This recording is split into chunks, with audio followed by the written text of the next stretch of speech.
Ya, pemirsa, menindaklanjuti aksi massa dan menyusul adanya laporan warga dan perusahaan terkait penutupan jalan umum, peninjauan langsung dilakukan oleh pihak terkait ke lokasi akses jalan yang menjadi objek permasalahan.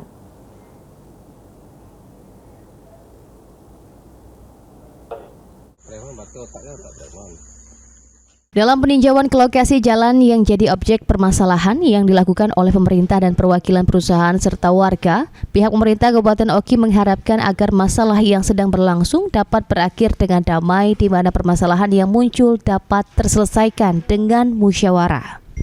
Tim gabungan telah meninjau secara langsung 3 lokasi yang menjadi keluhan masyarakat, meliputi 2 parit gajah yang dibuat perusahaan dan parit gajah di akses jalan umum, serta 1 lokasi jalan alternatif yang saat ini digunakan sebagai pengganti jalan.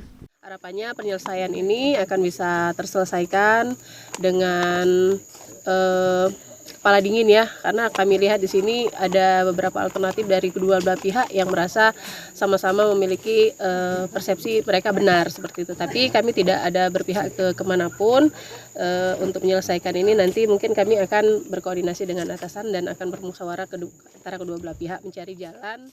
Sementara itu, pihak perusahaan PT MCU menjelaskan jika mereka membuat parit gajah di tanah miliknya sebagai langkah perlindungan terhadap aset perusahaan dari pengerusakan, pencurian yang kian marak, serta mencari batasan lahan dengan tetangga.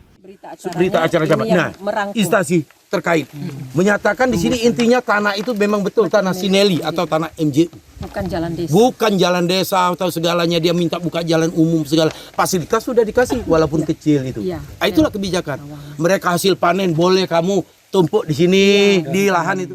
Ditambahkan Yusuf, jika pihaknya siap jika nantinya dilakukan mediasi dalam permasalahan ini. Tim Liputan PAL TV.